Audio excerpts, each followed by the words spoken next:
കഴിഞ്ഞ 5 വർഷമായി നമ്മൾ വളരെയധികം കോൺസ്റ്റൻ്റായി തിരഞ്ഞുകൊണ്ടിരിക്കുന്ന ഒരു കാര്യമാണ് സ്പൈൻ കെയറിൽ വളരെ ഇന്നോവേറ്റീവും അതുപോലെ തന്നെ ലേറ്റസ്റ്റ് പ്രാക്ടീസസും അറിയുന്ന ഒരു സ്പൈൻ സർജനെ സ്റ്റാർ കെയറിൽ കൊണ്ടുവരിക എന്നുള്ളത്. It has been a very herculean task. പക്ഷേ നമ്മൾ പറയാറില്ലേ, some waits are worth it. Finally we can say that we are connecting the dots of spine care in Kerala.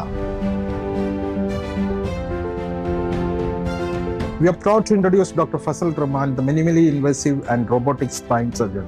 Hi, doctor.